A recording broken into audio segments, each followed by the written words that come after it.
நம்முடைய தமிழ்நாடு அரசு இன்றைக்கு அளித்திருக்கக்கூடிய நிதிநிலை அறிக்கைக்கும் ஒன்றிய அரசு அளித்திருக்கக்கூடிய நிதிநிலை அறிக்கைக்கும் எவ்வளவு வித்தியாசம் இருக்கிறது என்பதை நான் தொடக்கத்தில் மாமன்ற உறுப்பினர்களுக்கு சுட்டிக்காட்ட விரும்புகிறேன். அவர்கள் நன்றாக அறிவார்கள் என்றால், ஒன்றிய அரசினுடைய நிதிநிலை நீங்கள் அனைவரும் அறிந்த வண்ணம் இந்தியாவினுடைய ஒரு சில மாநிலங்களுக்கு மட்டுமான நிதிநிலை அறிக்கையாக இன்றைக்கு அமைந்திருக்கிறது. குறிப்பாக உத்தரப்பிரதேசம், பீகார் போன்ற மாநிலங்களுக்கு மாத்திரமான ஒரு நிதிநிலை அறிக்கையாக ஒன்றிய அரசினுடைய நிதிநிலை அறிக்கை அமைந்திருக்கிறது.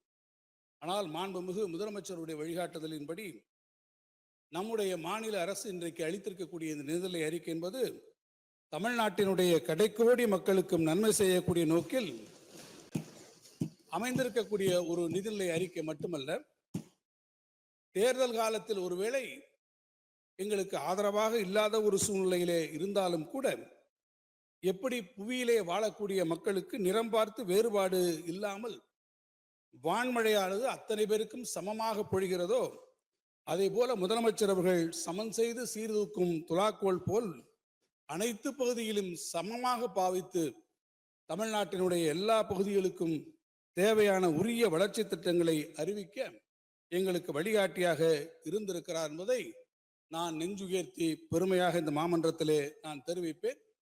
அதன் காரணமாகவே இந்த நிதிநிலை அறிக்கையை இன்றைக்கு அனைவரும் பாராட்டக்கூடிய ஒரு வாய்ப்பினை பெற்றிருக்கிறார்கள்.